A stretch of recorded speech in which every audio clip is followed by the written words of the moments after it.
Hello, welcome back sa ating YouTube channel, Boss Sunny, at aking FB page, Sunny Mukbang TV. To this episode po, nagluluto tayo ng adobong itik. Yan, adobong itik na naman guys, ang niluto natin ngayong araw. Alright, ito, ipapakita ko na sa inyo. Napakasarap na kaldereta, adobong itik. Ayan nga guys, ang niluluto nating adobong itik. Alright, ayan, konting ano na lang yan guys, at hahanguin na natin. Nakikita nyo naman, Ayan.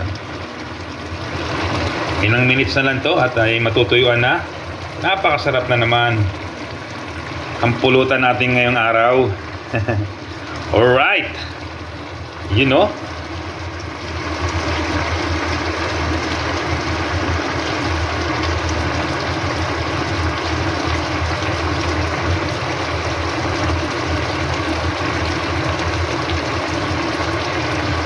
Ito pala guys, yung itik natin, nabili natin sa C6.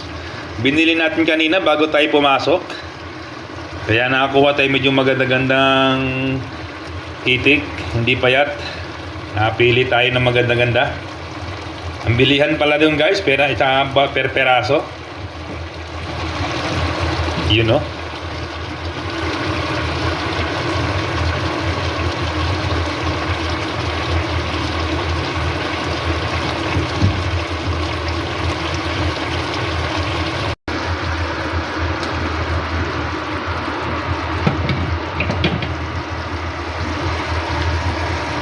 Ito guys, natuyuan na at ilagay na natin yung bell pepper.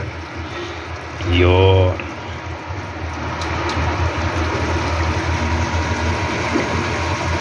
Yun,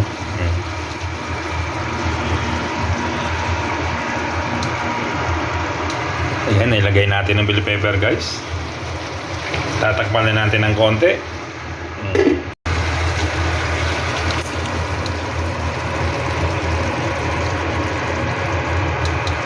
Ayan na guys, luto na yung adobong itik natin. Iba-iba na naman natin mga tropa.